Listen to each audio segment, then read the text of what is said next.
Գարնան բացվելուն ընդառաջ Նինոցմինդայի հանգստի գոտիներում սկսվեց մաքրման, էլեկտրական լապտերների վերանորոգման եւ բարեկարգման աշխատանքներ։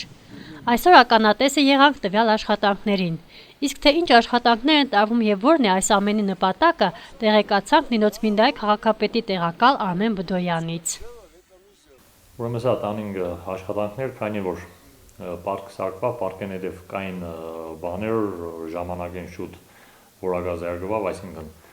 այս լեսին ստոլվաները, սա խաղայինգա, վարենգան, ջարդան ու անորագեին երևի այդպից։ Հետև ունեինք այնտեղ տարբեր բաներ,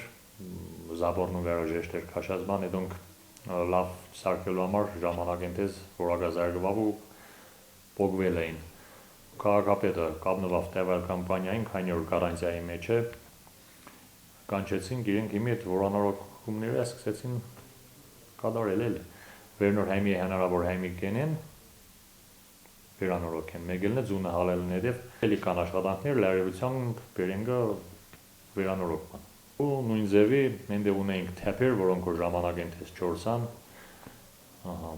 չչորնային դի, իրենց ծելով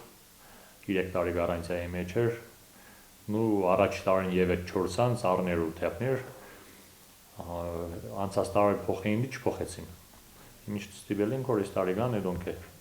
վերանային ու փոխեն, նորերը տենգեն։